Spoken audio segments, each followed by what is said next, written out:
ये DNA report सिर्फ एक कागज का टुकड़ा है मेरे लिए, और इस रिपोर्ट ने जो इल्जाम सुयश पर लगाए हैं ना, मैं सबको गलत साबित करूंगी। पर जीजी माँ, आप क्या करेंगी? रिपोर्ट्स तो हमने ही निकलवाई थी ना, श्रेया को झूठा साबित करने के लिए, पर इसने तो उसे सच्चा साबित कर दिया है। पर मेरी दिल की अदालत ने तो सुयश को अभी तक अपराधी नहीं माना ना। मेरी कोशिश जारी रहेगी बिट्टू। भगवान करे आपका विश्वास जीत जाए, वरना मन बहलाने के लिए तो हम खुद से भी झूठ बोल लेते, पर कभी खुश नहीं रह पाते।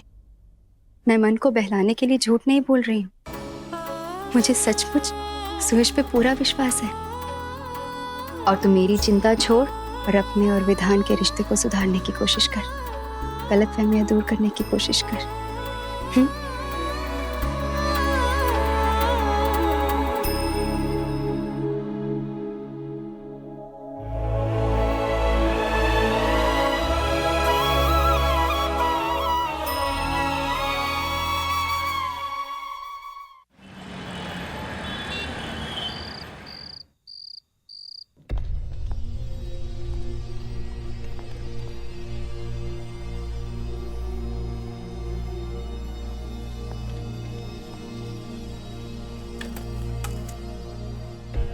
विधान, हमारा सामान कहाँ गया अलमारी से? तुमसे मतलब?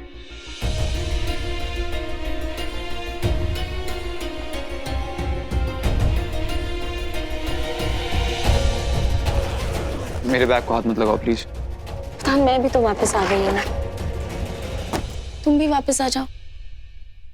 भूल जाते हैं जो भी हुआ, क्या ये मान लेते हैं कि ऐसा कभी कुछ हुआ ही नहीं। विधान, क्या तुम मुझे कभी माफ नहीं करोगे? मैं जानती हूँ मेरी गलती है विधान, तुम्हें गुस्सा निकालना है ना, तो जी भर के गुस्सा निकाल लो मुझ पे, चीजें तोड़ लो, पर यूं नाराज मत रहो मुझसे विधान, प्लीज।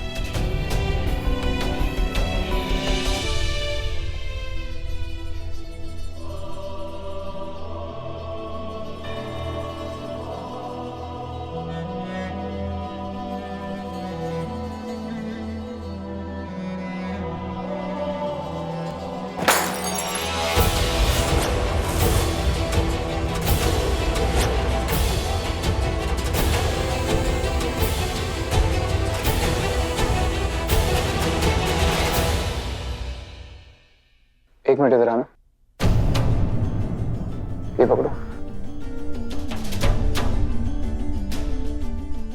इसे जोड़ दो नियति, बस ऐसे जोड़ना कि पता ना चले कभी कि टूटा था।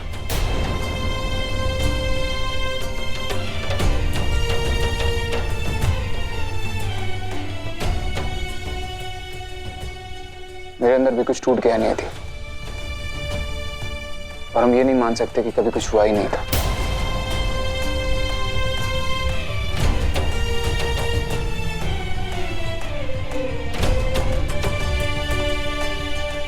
अगर हम अलग कमरों में रहेंगे तो हमारी दूरी से घर वालों को परेशानी होगी, इसलिए मैं इस कमरे में हूं। मेरा सामान दूसरी अलमारी में रखा है और मैं सोफे पे सोऊंगा।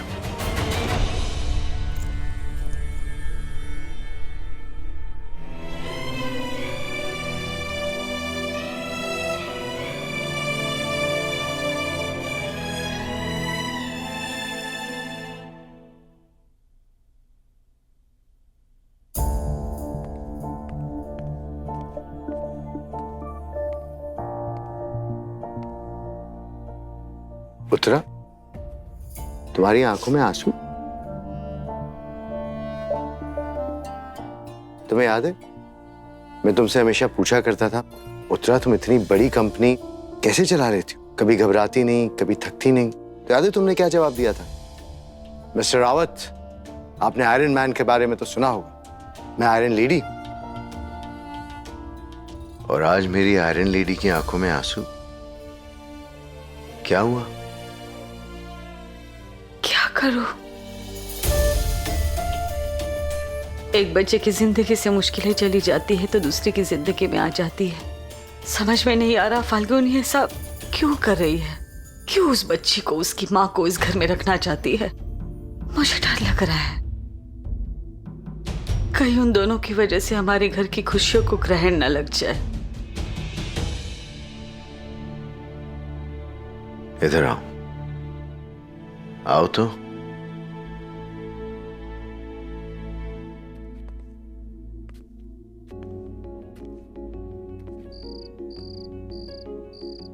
वो देखो चांद कितना खूबसूरत दिख रहा है ना, उजला साफ। इसे देख के कोई कह सकता है कि अभी 27 जुलाई को इस पे ग्रहण लगा था। ग्रहण तब लगा था, लेकिन ग्रहण हमेशा के लिए नहीं रहता। उसी तरह हमारी मुसीबतें होती हैं, आज नहीं तो कल हल मिल ही जाता है। हमारी भी मुसीबत का हल मिल जाएगा। लेकिन इस वक्त हमें यह सोच के खुश होना चाहिए कि इतनी बड़ी बात हो जाने के बावजूद भी फाल्गुनी का विश्वास नहीं डगमगाया।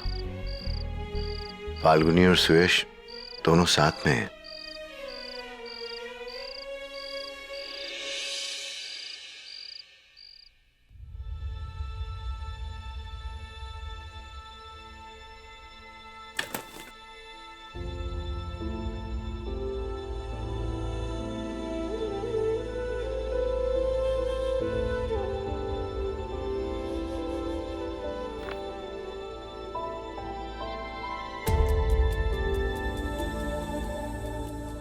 इतना मत सोचिए,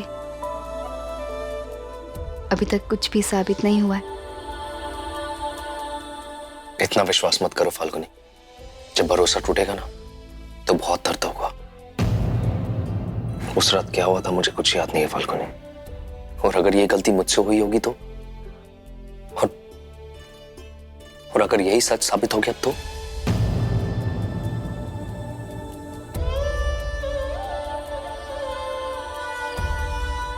तब की तब सोचेंगे।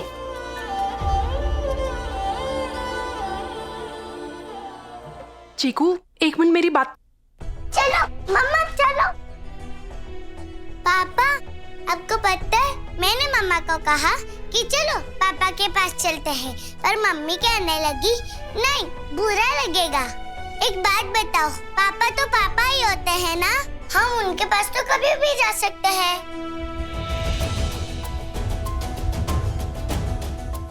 और मैं अपने पापा को लेने आई हूँ। पापा चलो, चलो पापा, पापा चलो, चलो पापा, चलो ना। चीकू सुनो। चलो पापा। मुझे माफ कर दीजिए, वो मैंने चीकू को समझाने की ना बहुत कोशिश की, लेकिन बच्ची है ना तो जिद करने लगी कि पापा ही मुझे सुलाएंगे। लेकिन आप दोनों ना बिल्कुल चिंता मत कीजिए, मैं इसे अभी यहाँ से ले जाती हूँ। चीकू चलो मेरे साथ, मैं अभी से वापस ले जाती हूँ। चीकू चलो। तुम अपने पापा को लेने आई हो ना, तो ले जाओ अपने पापा को।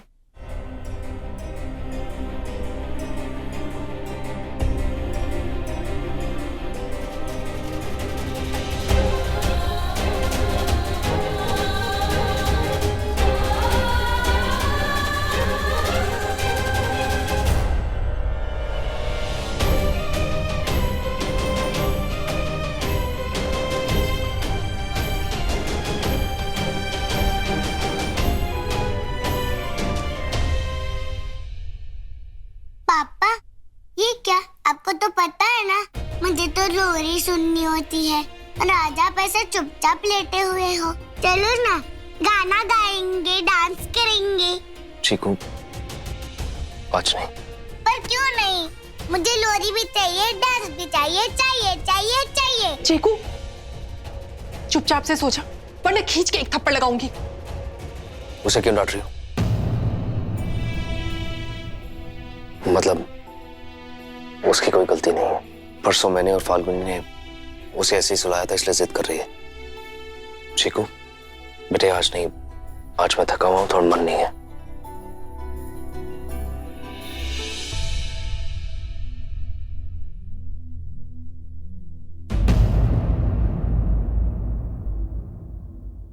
क्या कर रही हो बेटा, क्यों कर रही हो? मुझे नियति ने बताया तुम उन रिपोर्ट्स पे भरोसा नहीं करती, तो फिर उस बच्ची को, उसकी माँ को इस घर में रखने का क्या मतलब है? सासू माँ, जो कुछ भी हो रहा है उसमें श्रेया गलत है। चीकू की क्या गलती? मुझसे उसके आंसू नहीं देखे गए, इसलिए मैंने सुयश को यहाँ भेज दिया। इतने कम दिनों में तुम्हारे मन में इस बच्ची के लिए ममता जाग गई। सोच लो, कहीं इस ममता के चक्कर में तुम अपने पति का प्यार ना गवा बैठो। जब मुझे इस बात का यकीन है कि सुयश ने बेहोशी में कुछ गलत नहीं किया, तो इस बात से क्यों डरूं कि वो होश में कुछ गलत करेंगे। मैं बस इतना जानती हूँ सासू माँ कि मेरे और सुयश के बीच में इतनी जगह है ही नहीं कि उसमें कोई तीसरा आके रह सके।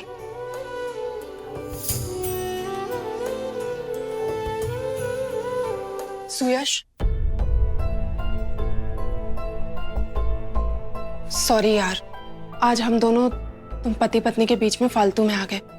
मुझे ना सच में बहुत बुरा लग रहा है। लेकिन सुयश, मैं यहाँ सिर्फ अपनी बच्ची के लिए आई हूँ। लेकिन तुम ना बिल्कुल चिंता मत करो। मैं पूरी कोशिश करूंगी कि हम दोनों की वजह से तुम्हारे और फाल्गुनी के बीच में कोई भी परेशानी ना हो, तुम दोनों का रिश्ता खराब ना हो। काश मैं भी तुमसे यही कह पाता। मेरी वजह से तुम्हारी जिंदगी खराब हुई है ना, फाल्गुनी का भरोसा तोड़ा है। पता नहीं उस पर क्या बीत रही होगी। मेरे पास सॉरी बोलने के अलावा और कुछ नहीं है।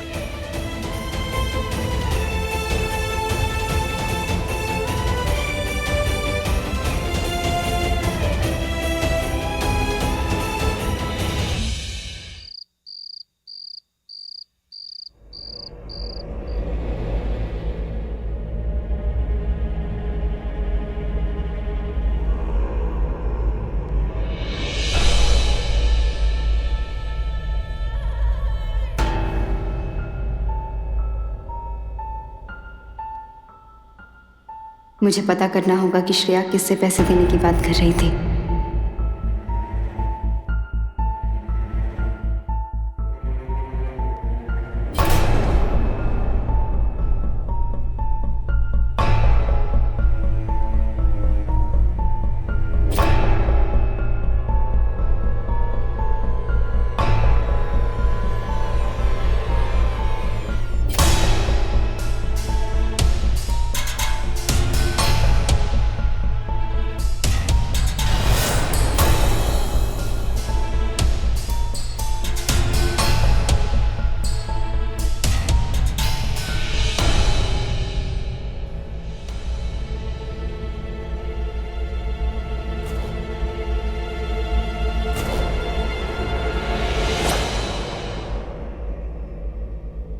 जिन जिन नंबर पर श्रेया ने बात की, वो सारी उसने कॉल हिस्ट्री से डिलीट कर दी।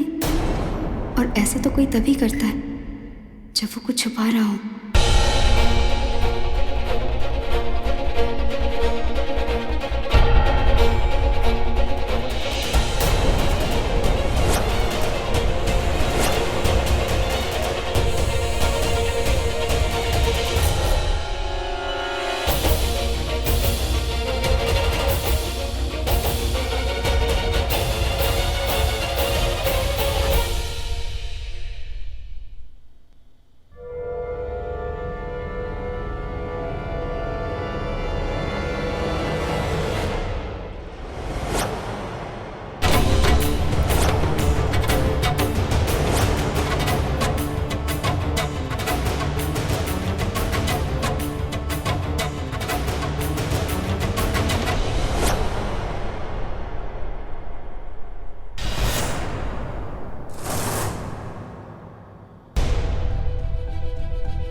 श्रेया,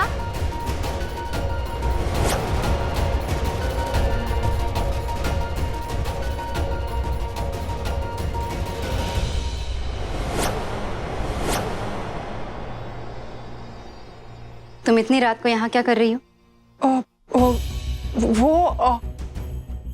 मुझे ना नींद नहीं आ रही थी, तो मैंने सोचा कि मैं थोड़ी देर भगवान जी के पास बैठ जाती हूँ। झूठ बोल रही हूँ, कुछ छुपा रही हूँ ना? नींद नहीं आ रही थी और भगवान जी के पास बैठने का मन कर रहा था, तो चादर के नीचे तकिए क्यों रख के आई? ताकि दूर से देखने वाले को ये लगे कि तुम सो रही हो। सच क्या है बताओ। फाल्गुनी जी, वो श्रेया, मैं तुमसे पूछ रही हूँ, बताओ सच क्या है? हाँ, वो चादर के नीचे ना मैं तकिया इसलिए छुपा के आई थी कि अगर रात को चीकू की आंख खुल गई तो वो क्या सोचेगी कि उसकी माँ कहाँ चली गई, डर जाती वो, इसीलिए। आप तो जब देखो मेरे ऊपर शक ही करती रहती हैं ना, और आपको सच में लगता है कि यहाँ भगवान जी के सामने बैठकर मैं आपसे झूठ बोलूंगी? इतनी भी बड़ी झूठी नहीं हूं मैं।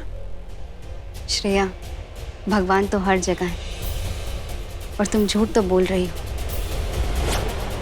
लेकिन इस वक्त मैं तुमसे और कोई सवाल नहीं करूंगी।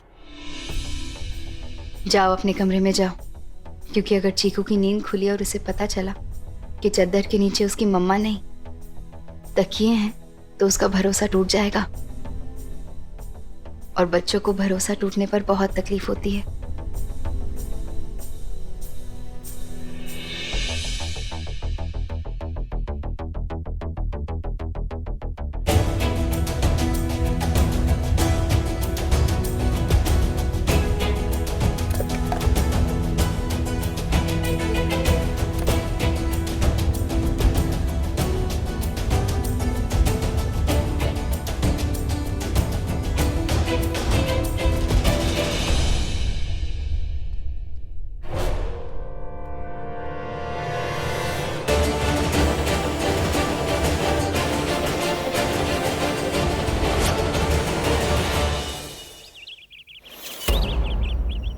पिछले कई सालों से वो शोपीस यहां हुआ करता था, कहां गया? तुम सबको पता है वो शोपीस कितना कीमती था। इंडोनेशिया से लाई थी मैं। बोलो, मैं तुमसे पूछ रही हूँ। बड़ी मालकिन, हम सच कह रहे हैं, कल साफ सफाई करते उसे यहीं देखा था, आज पता नहीं कहां गायब हो गया। पता नहीं तुम्हें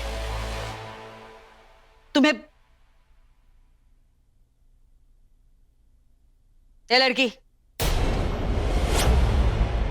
क्या नाम है तुम्हारा? श्रेया। कहाँ जा रही हो सुबह सुबह, वो भी ऐसे चुप चुप के? वो आंटी जी, मुझे कुछ काम था तो बस वो ही काम करने के लिए जा रही थी। अच्छा, वापस आने वाली हो? मतलब? मेरा मतलब ये है कि अगर वापस ना आने वाली हो तो तुम्हारी पाप की गठरी जो यहाँ पे रखी है ना, अपने साथ लेके जाओ। ये हमारा घर है, कोई अनाथ आश्रम नहीं। सासू माँ, ऐसे मत बोलिए प्लीज। उसे कुछ काम होगा इसलिए वो बाहर जा रही है। आप चीकू को बीच में मत लाइए, जाने दीजिए इसे। फाल्गुनी, तुम समझ नहीं रही हो। ये औरत उस बच्चे को मोहरा बना के तुम्हारी जिंदगी में तूफान ला रही है, और फिर भी तुम्हारे मन में उसके लिए इतनी हमदर्दी। इससे ज्यादा मैं तुम्हारी मदद नहीं कर सकती बेटा। जो चाहे वो करो। अगर वो शोपीस मुझे शाम तक नहीं मिला ना, तो याद रखना, तुम सबकी खाल उधेड़ दूंगी मैं।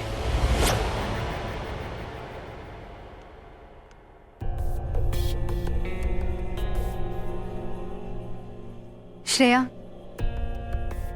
तुम जाओ, जल्दी काम खत्म करके वापस आ जाना। जी फाल्गुनी जी, आपका बहुत बहुत शुक्रिया।